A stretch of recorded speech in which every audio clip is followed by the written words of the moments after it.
Hello students, last lecture में हमने इस चैप्टर के कुछ क्वेश्चंस किए थे नीट लेवल के। आज ऐसे ही कुछ और क्वेश्चन भी अपन प्रैक्टिस करते हैं। ठीक है, तो सीधे अपन क्वेश्चंस पे आते हैं। क्वेश्चन है, चालनी नलिका में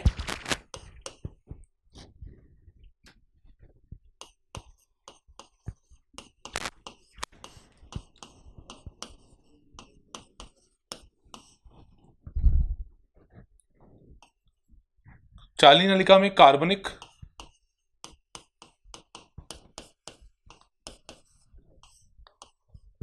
पदार्थों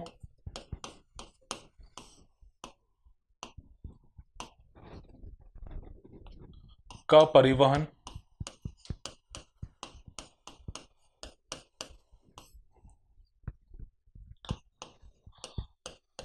कैसे होता है।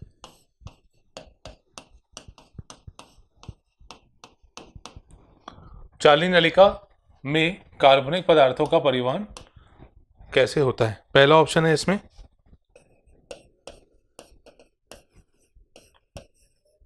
मूल दाब एवं वाष्पोत्सर्जन खिंचाव द्वारा। मूल दाब और वाष्पोत्सर्जन खिंचाव द्वारा। दूसरा ऑप्शन है पी प्रोटीन द्वारा।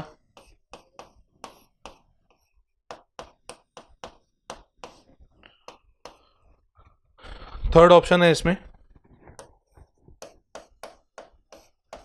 दाब प्रवाह द्वारा।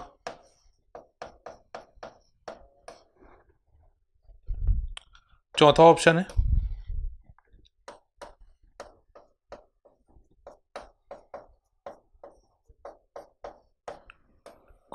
कोशिका द्रव्य द्वारा। क्वेश्चन है, चालनी नलिका में कार्बनिक पदार्थों का परिवहन कैसे होता है। मतलब फ्लोएम में जो कार्बनिक पदार्थ होते हैं वो एक से दूसरी जगह तक कैसे आते हैं। तो मूल दाब और वाष्पोत्सर्जन खिंचाव द्वारा तो आएंगे नहीं। मूल दाब तो बहुत थोड़ी सी हाइट के लिए होता है।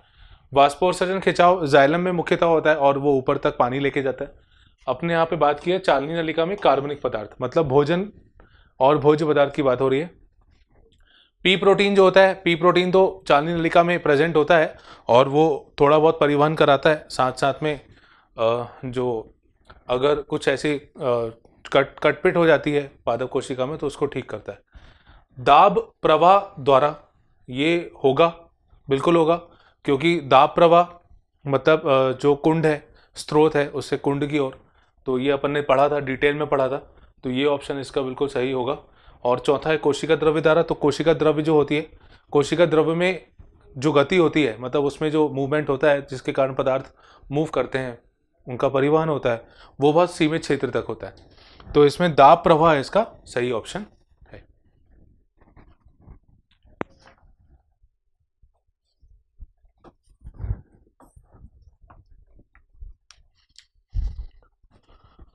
अगला क्वेश्चन है, अगला क्वेश्चन थोड़ा सा बड़ा है, मैं आपको बिल्कुल शॉर्ट में उसको बताता हूं। ठीक है, देखिए दो कोशिकाएं दी हुई हैं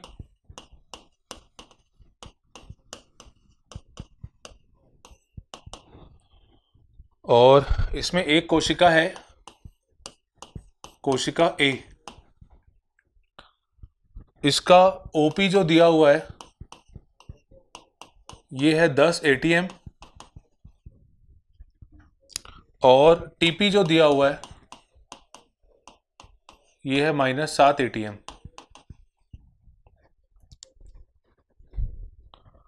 और इसी के लिए इसका डीपीडी मतलब विसरण दाब न्यूनता भी दी हुई है और ये दिया है 3 एटीएम। ऐसे ही दूसरी कोशिका दी हुई है, कोशिका बी, इसको मैं लिखता हूं यहां पे। इसमें ओपी दिया हुआ है 8 एटीएम, टीपी दिया हुआ है 3 एटीएम और डीपीडी दिया हुआ है 5 एटीएम। ये कोशिका ए और कोशिका बी दिए हुए हैं। अब हमें बताना है कि निम्न में से क्या होगा। निम्न में से क्या होगा? पहला ऑप्शन है कोशिका ए से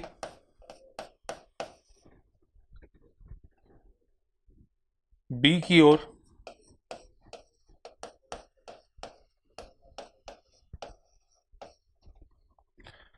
जल का परिवहन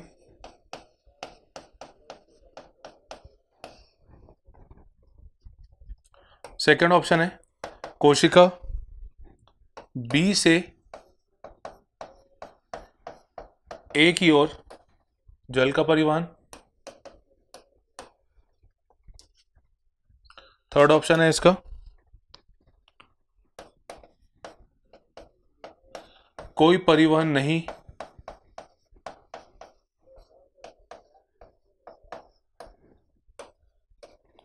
और डी ऑप्शन है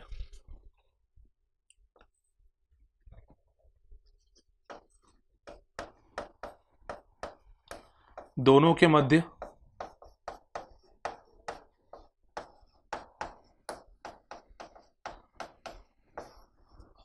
परिवहन की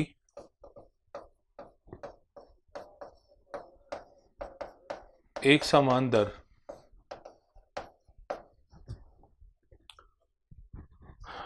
तो ये हमारे पास क्वेश्चन है, ठीक है।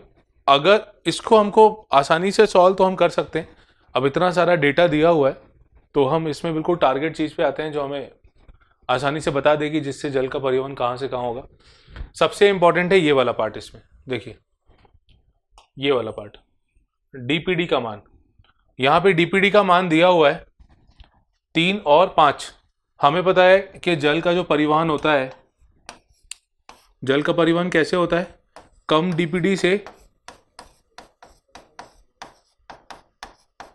अधिक डीपीडी तक, मतलब अधिक डीपीडी की ओर, है ना भाई। अगर हम जल विभव दिया होता तो जल विभव कहाँ से ज़्यादा से कम की तरफ जाता, और डीपीडी जो होता है उल्टा होता है, ये कम से ज़्यादा की तरफ होता है। तो कम से ज़्यादा मतलब 3 से 5, 3 कम है 5 ज़्यादा है, 3 से 5 करेगा मतलब ए से बी जाएगा। तो कोशिका ए से बी की ओर जल का परिवहन, ये इसका एग्जैक्ट आंसर यहाँ पे आएगा, ठीक है। मतलब हम सिर्फ डीपीडी, वैसे अगर डीपीडी नहीं दिया होता तो भी हम इसको कैलकुलेट कर लेते भाई। फॉर्मूला है ना सिंपल, ओपी माइनस टीपी, ठीक है। तो ओपी माइनस टीपी में अब ये क्योंकि मान दिया हुआ है, अलग से दिया हुआ है, तो हम बिल्कुल यहाँ पे एक ही चीज़ देखेंगे कि कहाँ से डीपीडी की तरफ कैसे क्या मूवमेंट हो रहा है, ठीक है। तो ये इस तरह से हम इसको कैलकुलेट करेंगे। अच्छा यहाँ पे ये माइनस में नहीं दिया है, ओपी माइनस टीपी होता है, ये माइनस में, ठीक है। तो इसका आंसर आएगा ए ऑप्शन, इसका सही आंसर है।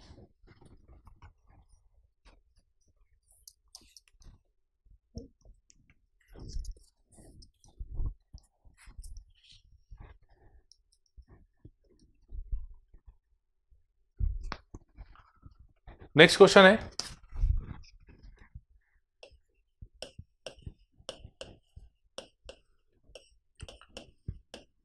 रक्षक कोशिकाएं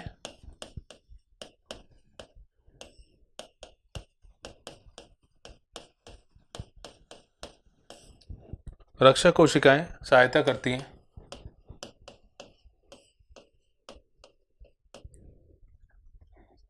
पहला ऑप्शन है इसका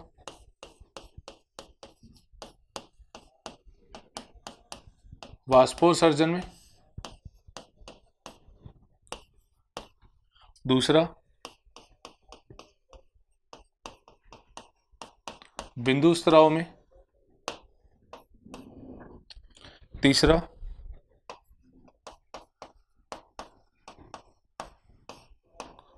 संक्रमण से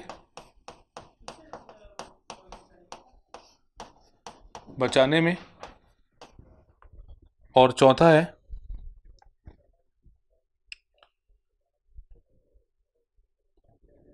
जो ग्रेजिंग होती है, मतलब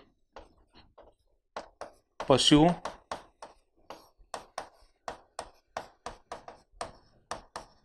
को चरने से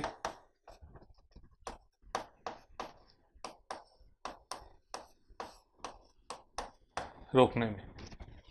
रक्षक कोशिकाएं क्या करती हैं? रक्षक कोशिकाओं का काम क्या होता है? ये वाष्पोत्सर्जन में सहायता करती हैं, ये तो अपन को पता ही है, अपन ने कई बार पढ़ा हुआ भी है।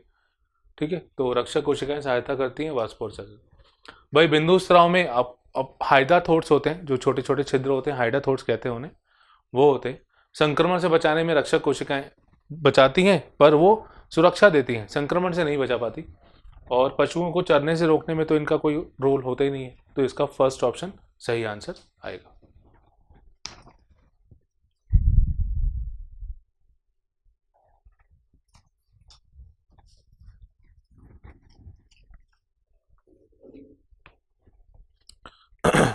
नेक्स्ट क्वेश्चन है,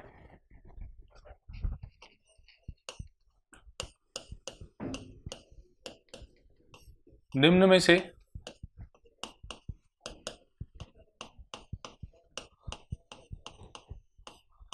कौन सी संरचना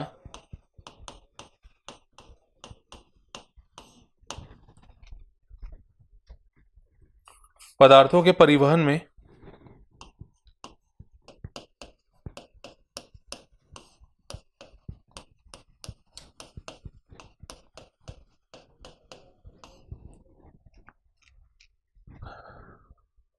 पदार्थों के परिवहन से संबंधित है?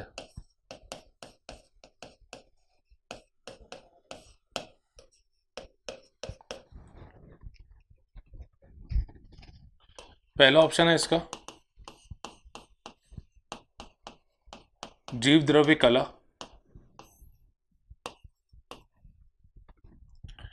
दूसरा ऑप्शन है जीव द्रव्य तंतु, तीसरा ऑप्शन है प्लास्टोक्विनोन,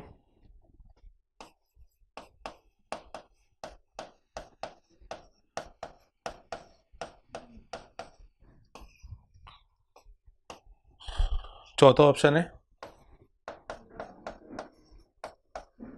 अंतर्द्रवी जालिका।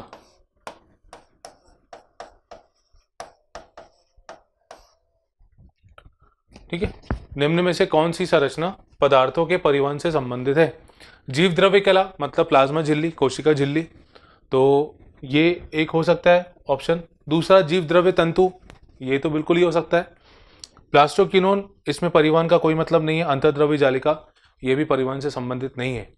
अब जीव द्रव्य कला जो है और जीव द्रव्य तंतु जो है, इसमें से बहुत अच्छा जो पदार्थों के परिवहन में मुख्य भूमिका निभाता है वो होता है जीव द्रव्य तंतु, क्योंकि जीव द्रव्य कला जो होती है वो कुछ कुछ पदार्थों के लिए पारगम्य होती है, कुछ के लिए अर्ध पारगम्य होती है। मतलब मुख्यतः तो ये चयनित पारगम्य है जो सारे पदार्थों की एंट्री को अलाउ नहीं करती, पर जीव द्रव्य तंतु जो होता है वो परिवहन के लिए बहुत अच्छा माना जाता है, क्योंकि दो लगी हुई कोशिकाओं के बीच में ये प्रेजेंट होता है, तो एक कोशिका से पदार्थ निकलकर दूसरी कोशिका तक आसानी से चला जाता है। तो इसका सेकंड ऑप्शन सही आंसर आएगा।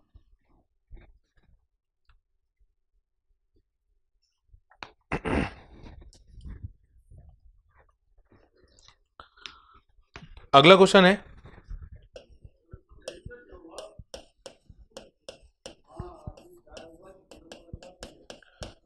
बिंदु स्त्राव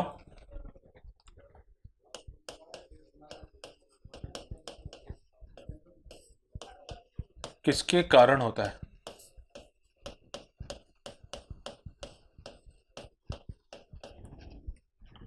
बिंदु स्राव किसके कारण होता है? पहला ऑप्शन है इसका परासरण, सेकंड ऑप्शन है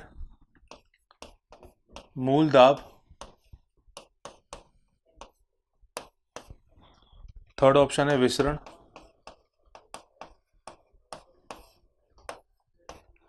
फोर्थ ऑप्शन है वाष्पोत्सर्जन।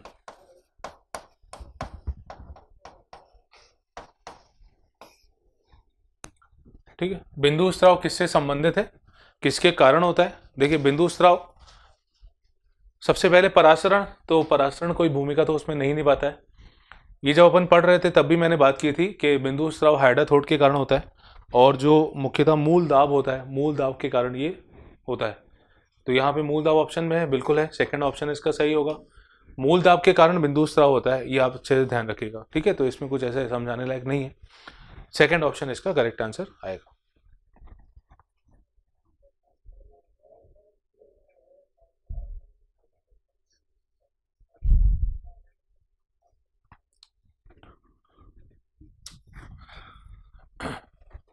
नेक्स्ट क्वेश्चन है,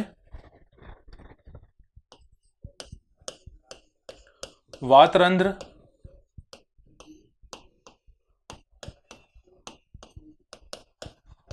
किससे संबंधित हैं?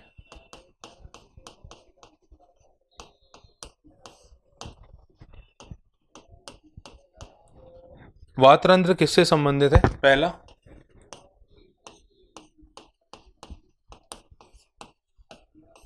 गैसीय परिवहन से, दूसरा खाद्य परिवहन से, तीसरा ऑप्शन है इसका प्रकाश संश्लेषण से,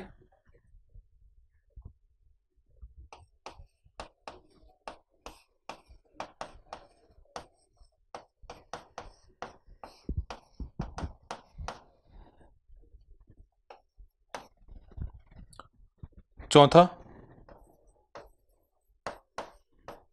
रंध्रों के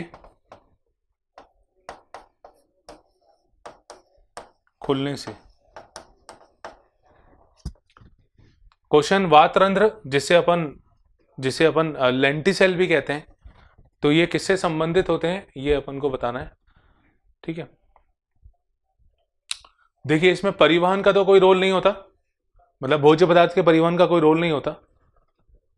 प्रकाश संश्लेषण में भी ये नहीं है। हाँ, गैसीय परिवहन होता है, ऐसे जो गैसियस एक्सचेंज होता है, जो वातरंध्र होती हैं और जो पूरक कोशिकाएं होती हैं। पूरक कोशिकाएं मतलब जो कॉम्प्लीमेंट्री सेल्स होती हैं उसके नीचे, जब अपन पढ़ रहे थे तने के बारे में और द्वितीयक वृद्धि जब अपन ने उसमें पढ़ ली थी, तब अपन ने देखा था वहाँ पे कि वातरंध्र जो होते हैं उससे मॉइस्चर यानी नमी जो होती है वो बाहर निकल सकती है। ठीक है, रंध्रों के खुलने से भी इसका कोई मतलब नहीं, क्योंकि रंध्रों के खुलने से जो सिद्धांत दिया हुआ है उसमें पोटेशियम मैलेट की बात की गई थी, तो यहाँ तो ऐसा कुछ होता नहीं है। तो इसका फर्स्ट ऑप्शन करेक्ट आंसर आएगा, फर्स्ट ऑप्शन इसका सही आंसर।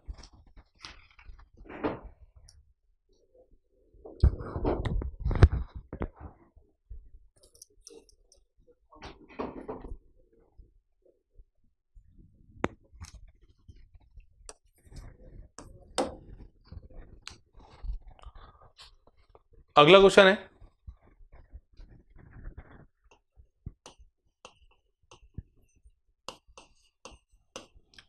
रंध्रीय बदलाव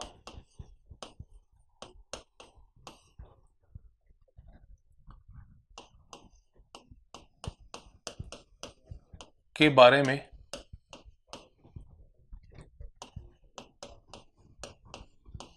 सही है। पहला ऑप्शन है इसका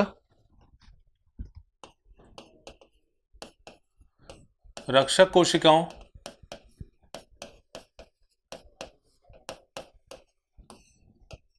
द्वारा प्रकाश संश्लेषण।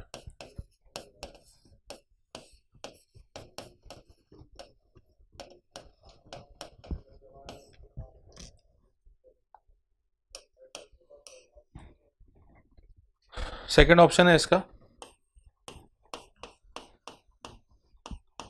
वाष्पोत्सर्जन।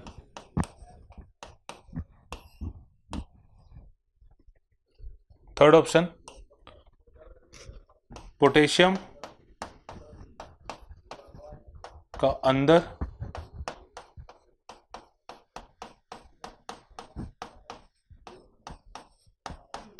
एवं बाहर जाना।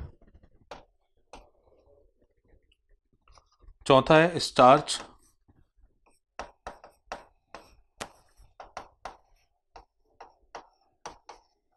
अपघटन। रंध्रीय बदलाव का मतलब है यहाँ पे रंध्रों का खुलना और बंद होना। रंध्रों का खुलना और बंद होना किससे संबंधित है, ये इसके बारे में हमें एक कथन चुनना है। तो पहला रक्षक कोशिकाओं द्वारा प्रकाश संश्लेषण, तो रक्षक कोशिकाओं द्वारा प्रकाश संश्लेषण तो होता है ना, और उसमें फिर उसका अपूर्ण ऑक्सीकरण भी होता है, तो ये ऑप्शन एक बार हो सकता है। वाष्पोत्सर्जन के कारण भी हो सकता है। K+ का अंदर एवं बाहर जाना, स्टार्च अपघटन। देखिए सबसे जो आधुनिक सिद्धांत है, सबसे जो लेटेस्ट मॉडल है रंध्रों का खुलना और बंद होना, वो लेविट का मॉडल है। और लेविट का मॉडल जो है वो मुख्यतः आधारित है किस पे, पोटेशियम की एंट्री पे। अगर पोटेशियम आएगा अंदर तो पोटेशियम मैलेट बनेगा, पोटेशियम मैलेट बनेगा तो अति परासरणी विलयन बनेगा, और अति परासरणी विलयन होगा तो आजू बाजू से वो जल को अपनी तरफ खींचेगा। ठीक है, तो यहाँ पे जो एग्जैक्ट आंसर दिया हुआ है, क्योंकि बाकी भी मैच कर रहे हैं, पर जो बिल्कुल एग्जैक्ट आंसर यहाँ पे होगा वो सी ऑप्शन इसका होगा, क्योंकि पोटेशियम के आने से या पोटेशियम के बंद हो जाने से, अंदर आने से बंद, अंदर नहीं आ पाएगा अगर, तो रंध्र की खुलना और बंद होना उसका प्रभावित होता है। तो सी ऑप्शन इसका करेक्ट आंसर है।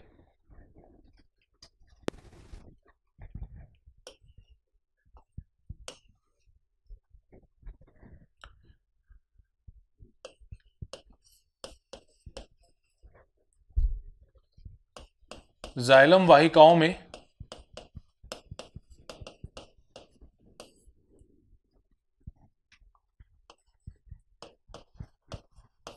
ऊपर जाने वाला जल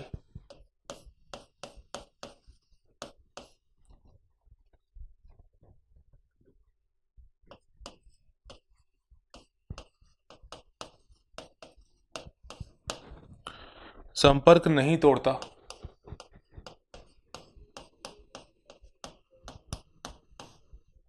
क्योंकि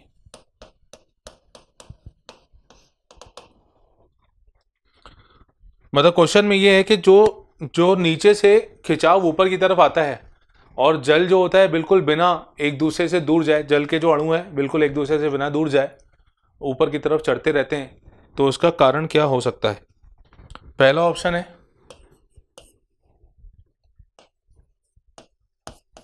धनात्मक मूल दाब, दूसरा ऑप्शन है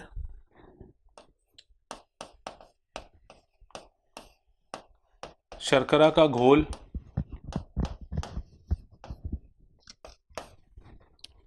तीसरा ऑप्शन है जल का तन्य सामर्थ्य,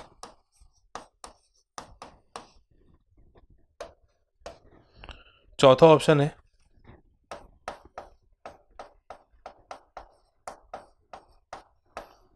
निष्क्रिय परिवहन। ठीक है, जाइलम वाहिकाओं में ऊपर जाने वाला जल संपर्क नहीं तोड़ता। धनात्मक मूल दाब तो हो नहीं सकता, क्योंकि मूल दाब जल को बहुत ज्यादा ऊपर तक तो चढ़ा ही नहीं सकता। शर्करा का घोल, शर्करा का घोल जो होता है अति परासरणी विलयन बनाएगा, तो इससे जल का कोई संबंध नहीं है। जल का तन्य सामर्थ्य, ये इंपॉर्टेंट, ये इसमें आंसर आएगा, क्योंकि जल के अणु जो होते हैं वो काफ़ी ज़्यादा मतलब असंजन, ससंजन, है ना, और पृष्ठ तनाव तीनों के कारण बहुत तेज़ी से, बहुत मजबूती से जुड़े होते हैं, और उसी को अपन तीनों को मिला के अपन कहते हैं तन्य सामर्थ्य। तो तन्य सामर्थ्य के कारण जल जो होता है उसके अणु जो होते हैं वो एक दूसरे से संपर्क नहीं तोड़ते, जिसके कारण जल जो होता है वो ऊपर चढ़ता जाता है। तो यहाँ पे सी ऑप्शन इसका करेक्ट आंसर आएगा। अगला क्वेश्चन है, क्वेश्चन के दो भाग बताए गए। पहले में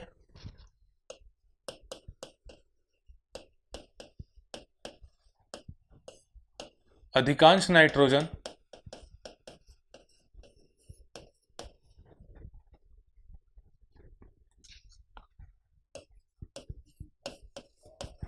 जाइलम से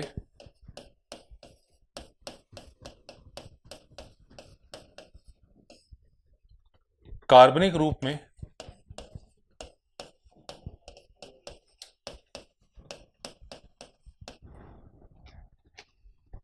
परिवहन होता है,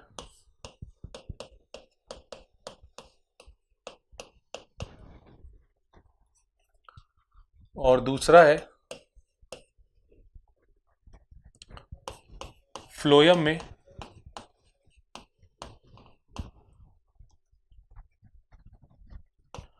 पोषकों का परिवहन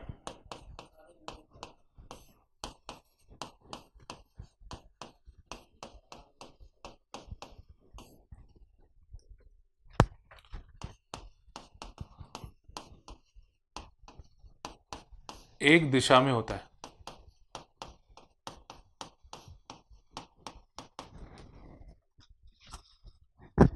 इसमें पहला ऑप्शन है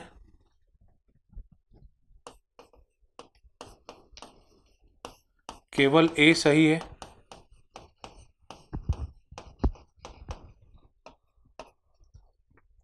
दूसरा ऑप्शन है केवल बी सही है,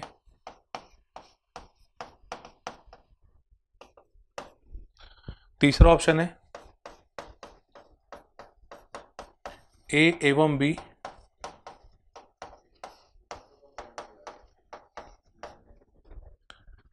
दोनों सही है, चौथा ऑप्शन है ए एवं बी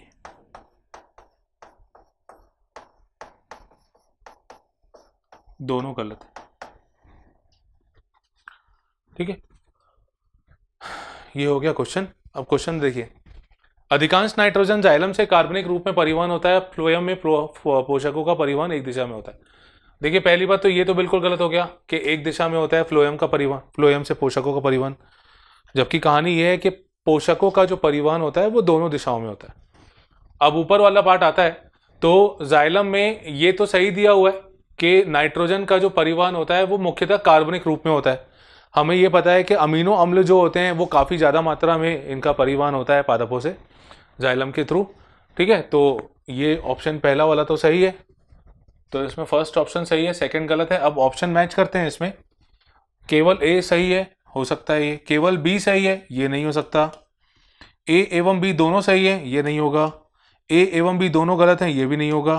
तो इसका फर्स्ट ऑप्शन करेक्ट आंसर आएगा कि पहला वाला ऑप्शन इसमें सही है और दूसरा वाला गलत, ए इसका करेक्ट ऑप्शन।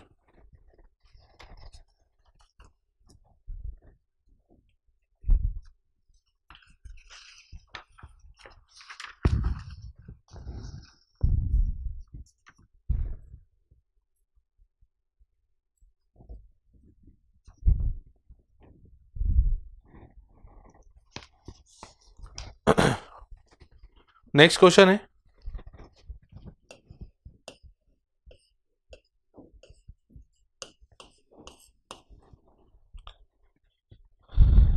रंध्रों के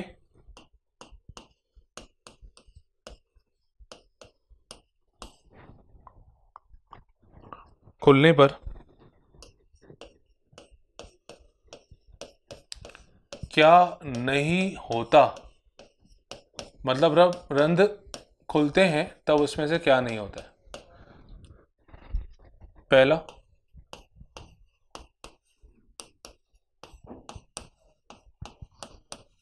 रक्षक कोशिकाओं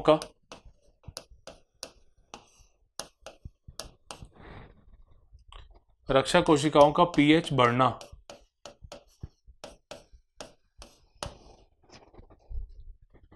दूसरा,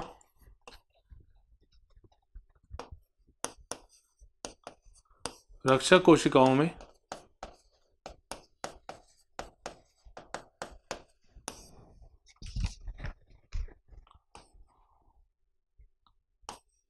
कोशिकाओं में स्टार्च का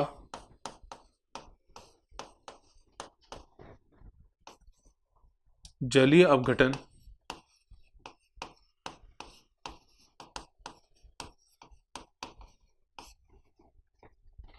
तीसरा,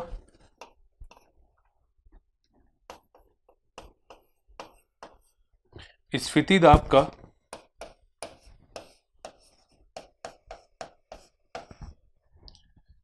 दाब का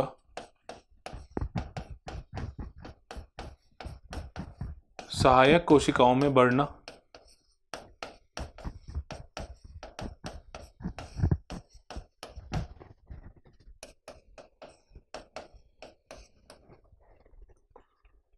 चौथा ऑप्शन है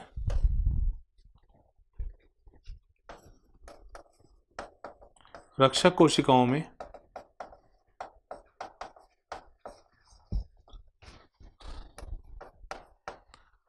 मैलिक अम्ल का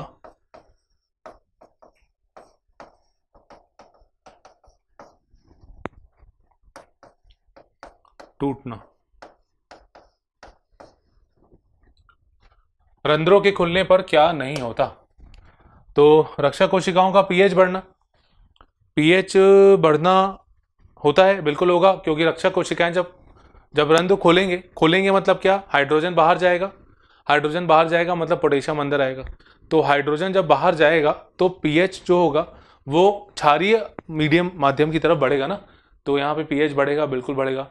रक्षक कोशिकाओं में स्टार्च का जलीय अपघटन ये भी होता है, जो अपूर्ण अपघटन होता है, जिसके कारण ये सब चेंजेस हो रहे हैं। स्फीति दाब का सहायक कोशिकाओं में बढ़ना, स्फीति दाब का सहायक कोशिकाओं में बढ़ना नहीं होता, रक्षक कोशिकाएं होता तो बिल्कुल सही होता है ना। रक्षक कोशिकाओं में स्फीति दाब बढ़ता है, पर यहाँ पे नहीं बढ़ेगा, सहायक कोशिकाओं में नहीं बढ़ेगा। रक्षक कोशिकाओं में मैलिक अम्ल का टूटना ये भी होता है, जो मैलेट आयन बनता है, तो यहाँ पे सी इसका करेक्ट ऑप्शन होगा।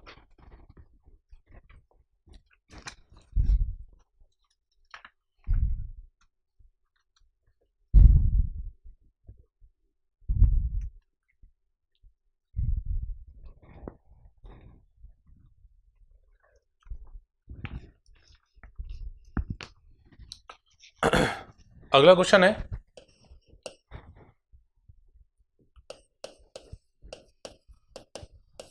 किस स्थिति में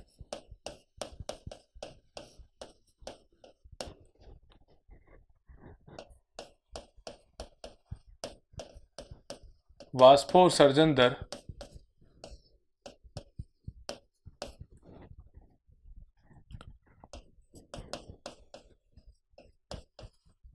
अधिक होगी? किस स्थिति में वाष्पोत्सर्जन अधिक होगी? पहला ऑप्शन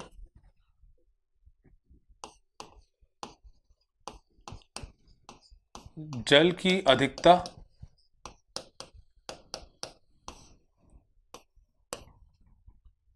सेकंड ऑप्शन कम नमी,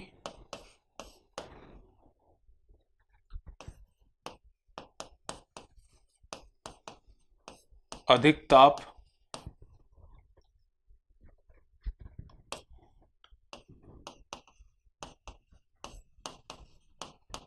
रक्षक कोशिकाओं का स्फीत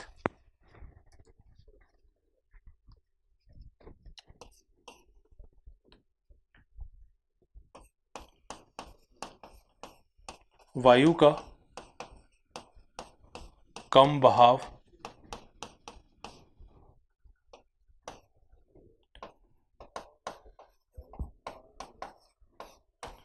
और चौथा ऑप्शन है अधिक आर्द्रता।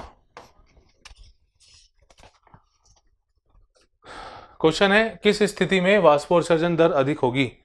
अधिक वाष्पोत्सर्जन दर जो होती है अधिक ताप पे होती है, तापमान बढ़ेगा तो ज्यादा वाष्पोत्सर्जन होगा। जल की अधिकता के कारण ये नहीं होता। कई बार ऐसा होता है कि जल की अधिकता तो है, जैसे रात में कई बार पानी ज्यादा हो जाता है ना, मिट्टी में या गमलों में जो मिट्टी होती है उसमें पानी ज्यादा हो जाता है, पर ये तो जरूरी नहीं कि वाष्पोत्सर्जन दर ज्यादा हो जाएगी।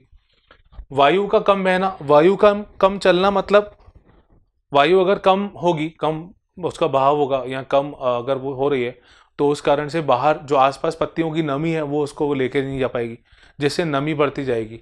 ठीक है, तो इसके कारण ये भी होगा अधिक आर्द्रता, तो ये ऑप्शन तो होगा नहीं।